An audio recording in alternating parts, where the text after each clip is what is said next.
Alrighty guys, welcome back to another LEGO Ninjago Legacy set review, and today we set number 70679. This is the Ultra Dragon containing 951 pieces and retailing for $84.99 in the United States.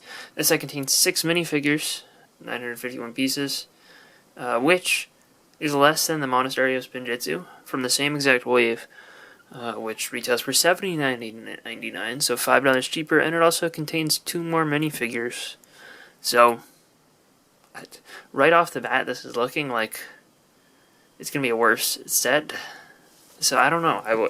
I wasn't too optimistic about this one. And if it wasn't for the fact that I did think that this looked like a cool dragon build, I probably would have skipped it because, I don't know, it just doesn't seem like the best value set to me, at least right off the bat. But, I don't know, maybe the model will surprise me. The instructions have the same footprint as the monasteries. It's 150 pages approximately. The monastery is like 30 pages longer, but you know, it's got nothing real special inside it as far as ads go. You have this ad for the Ninjago Legacy shorts on the website, but that's about it, really. There's also, I guess, this ad showing you to scan the QR code, which is a thing that is newer with some newer sets, but you'll be able to scan it right there. And here's what we get as far as a build with this set. We get this dragon, which is a pretty good size for a dragon, and we also get this one little side build, plus the figures here. The figures kind of lean more heavily towards the bad guy side, which is kind of the opposite of what you get in a monastery, so I guess that's kind of good. But we are left with just this small dinky little side build as far as an actual bad guy build here.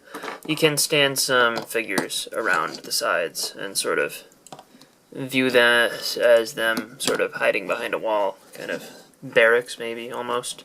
But it does have this one sticker up here which kind of has a City of Ouroboros vibe to it, so that's kind of cool. It is actually on olive green, which I don't know, I mean, it actually looks more dark tan than olive green if you were just looking at that independently. I didn't realize those colors were so similar, but it's just a spring-loaded shooter, and you can just shoot it. You can aim it down, which is really useless. You can't aim it any further up than that. It locks there, which is sort of a shame, because if the Ultra Dragon is way up, then you really can't hit anything. I like getting these snake pieces, but that's really the only thing special here. And the Ultra Dragon build here is a pretty good size. I'd say it's comparable in size to the one from the Epic Dragon Battle, which is sort of a re-released copy of, but it's not too bad in terms of size difference. This one's probably slightly larger.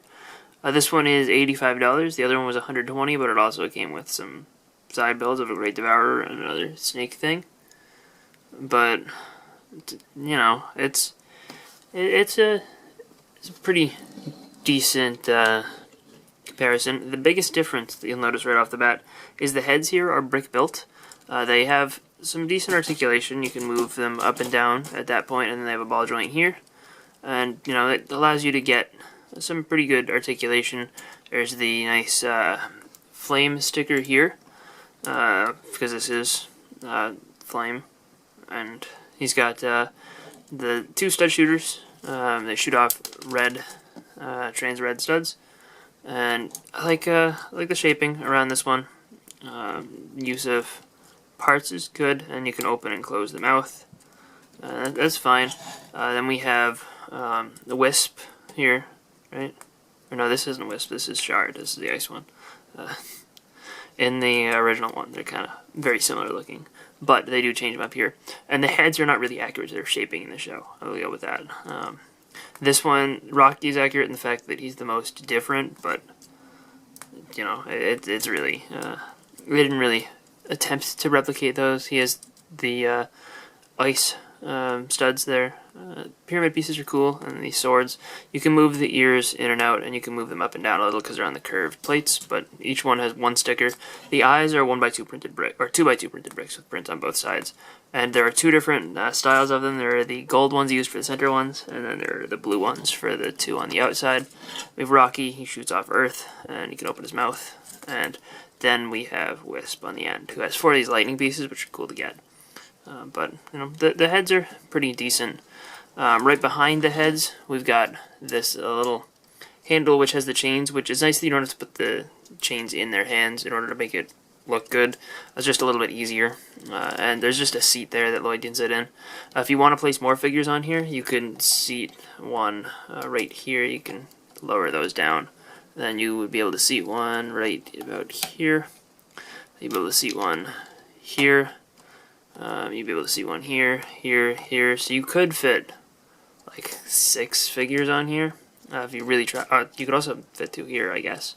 So you could really load up the figures if you wanted to.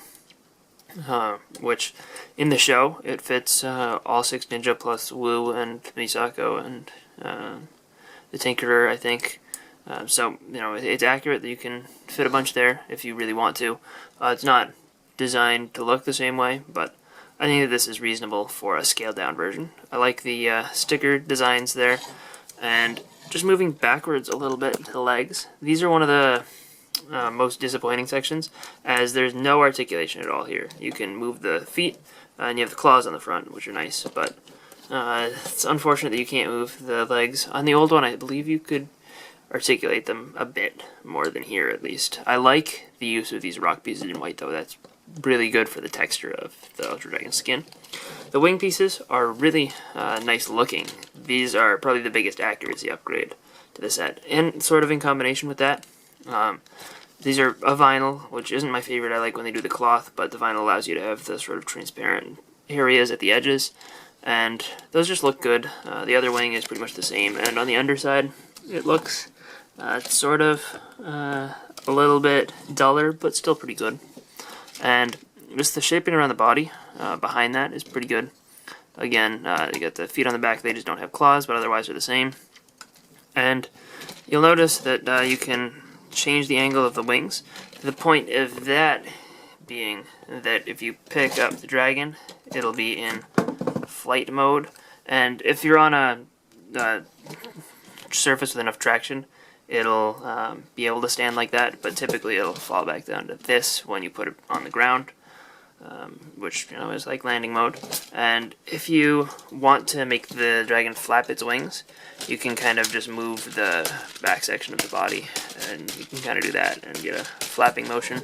It's a little bit hard to do just because the wingspan is so large, and it's kind of too large for my filming area. But the tail, last little section here, it's got some more of the same shaping. It looks, I think I might have liked the old tail better, but you do have this gear here, which allows you to swing it back and forth, and I think the this feels better to move side to side. It's just a little bit less good looking, I think, but it's not bad, and I do think that it works out pretty alright.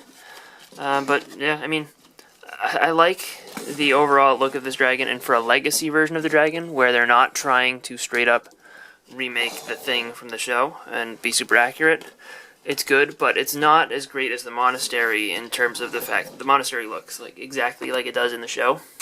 Here, this is sort of lacking in accuracy in certain places in order to make a better build, but it does have some nice wing pieces, and I'm sure you could combine elements of the 2 different dragons to make one that's really good. I didn't mention this, but if you do move these lightning bolt pieces out of the way, you can see the sticker that they use for Wisp, because they do use a sticker on all 4 of the dragon's heads. And I guess the other thing with Rocky is you can move these too and articulate them. You can do some weird things with some of the dragon heads that aren't really intentional. And the first 2 figures here are Lloyd and Wu, and both of these figures are pretty well done. They both appear in spinner sets, so none of them are super uncommon. Both of them are only in $20 spinner sets, so I guess they're not the most common figure in the world. And Wu only comes in the spinner, this set, and the monastery. I guess so does Lloyd, actually. But Lloyd just has 2 katanas, and Wu just has his staff, and that's what they look like from the back. But if we remove Wu's beard so you can see his torso, you can see the printing on his torso and legs is really good. It's very reminiscent of the 2011 black suit Wu fig, and the printing on his face is pretty good. It's one that was introduced in the Destiny's Bounty from the Ninjago movie, and Lloyd's face is just his standard Ninjago movie its face as well. And then we have Spitta and Lasha, and both of these are Serpentine from the Venomari tribe that have been recreated here for the Legacy Wave. And unfortunately, aside from Pythor, these are the only two that got remade. So, you know, it's kind of whatever, I guess. I assume they probably went with the Venomari because the lime green is the most prominent color scheme for Serpentine in the series, in terms of like vehicles and stuff. So it kind of goes with their villain type most. They each get a new torso here, and they have one new set of legs shared between the two of them. These guys both appear in the Kai and Zane cycle set for $30. So they're nothing crazy special, but they're, I guess, less common than some of the others. I think one or both of them also appears in the Jay's Stormfighter. But, you know, they're back printing on both of them. It's pretty good. Lasha has a new, like, minifigure head print. But both of them have the same headgear for Lasha and same printing on the head for Spitta as the original 2012 figures. So it is cool to get those again. But, I don't know, I feel like the torsos here, and particularly the fact that they share the same legs, in the original 2012 sets, every single snake had a different torso, different legs, different head mold, except for, like, these were shared between two, and then they had a second one for the, like, scouts, and then the highest ranking and second highest ranking would have the same head mold, but with different prints. And they were really, really well done back in 2012. And these, I feel, are a little bit of a step down. They're not bad, and it's nice to get them as sort of army building figures, but there's definitely not as special as the ones in the past used to be. But for all of the legacy villain figures, or, I mean, I guess even figures at all, period, Garmadon is definitely the most faithful to his original appearance. This particular version of him appears only otherwise in the spinner set, so he is the most exclusive figure to this set, I guess. And he doesn't have the gunmetal gray helmet, but other than that, he looks a lot like the original version. He just has black instead of gunmetal gray, which isn't even that much of a difference. The face print is new, but definitely spot on. Nails the season 1 and 2 TV show version of Garmadon. He even gets the torso extension piece in plain old gunmetal gray, which this was around in the Ninjago movie sets, but not in this color scheme. So, you know, that's cool to get.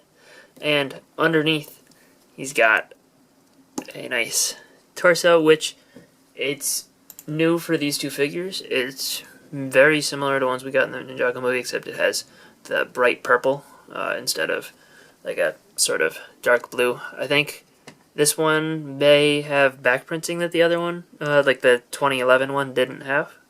That might be the biggest difference, but that one might have had back printing. I don't remember.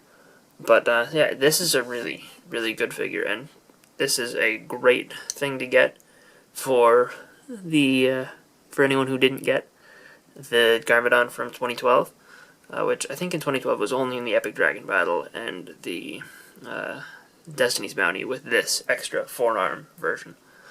And you know, this is a really great substitute for the original. I think all of the others are sort of, you can tell there are differences, and they're sort of prominent, especially with Spitta and Lasha and the Overlord. But this one almost blends right in. And last up is the Legacy version of Pythor, and I think he only otherwise appears in the Stormfighter, if I'm correct there. And the accessory he's got here is a representation of the Fang Blade, and it's okay. It doesn't have the print on the bottom, and it just has a different handle, but you know, it's alright. He has got a really good print on the top of his head, and unlike Spitta and Lasha, this is actually a new design. I like how they got the better definition on the shape of that sort of gem in his forehead. That's pretty well done, and his eyes are slightly bigger than the original version, and if you don't know how this head mold works, the whole neck is one mold, and it just turns outside. Unfortunately, you can't close the mouth. It would have been really cool maybe to get a new mold with a closed mouth Pythor. That would have been cool. But this is pretty good for not introducing any new pieces, just reusing the old ones. And the printing on the front and front of the torso and the tail is good. It's not more show accurate than the original, but the original wasn't very show accurate either. So, either of these I think work pretty well for Pythor. Sort of a shame that they didn't go for the more accuracy, because Pythor is one of the characters that could definitely have been improved upon. Maybe molding him in dark blue, but I guess then the issue with dark blue is that he would look like Scales a lot, but I don't know. There's really no perfect way to represent him in LEGO, so this is a pretty good figure for that. Yeah, overall, I think that this is a pretty good representation of the Ultra Dragon for those who don't have the original. Compared to the original, I don't know how to feel yet. I have my original one partially disassembled, so otherwise I would have pulled up a comparison right here, but I honestly think that I'm going to have to do a comparison video. Maybe nobody wants to see it, but I need to do it for myself to figure out which one I like more. And I think that I will probably attempt to mod the two together and see what this one looks like with the other one's heads in that video. So if that's something you want to see, let me know in the comment section down below, and I'll start pushing it higher up on the priority list. Otherwise, it'll just be something that comes out when it does. But yeah, I think that this is pretty decent for Legacy set. However, I think that the Monastery is way better, and I can't see a scenario in which I would recommend this over the Monastery. Like, if you don't have the Monastery, get that one, and completely ignore this. Like, if it's between the two, no contest. The Monastery is a better set. But, if you already have the Monastery and you want a dragon, this isn't bad, and I would recommend it. Even at retail price, I think its value is fine. I just think that, its value is good, I think.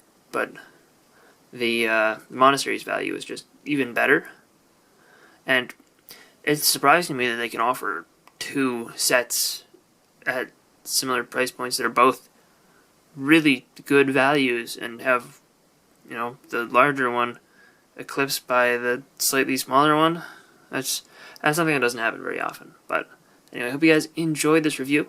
If you did, let me know in the comment section down below, and I will see you guys all next time. Bye, everyone.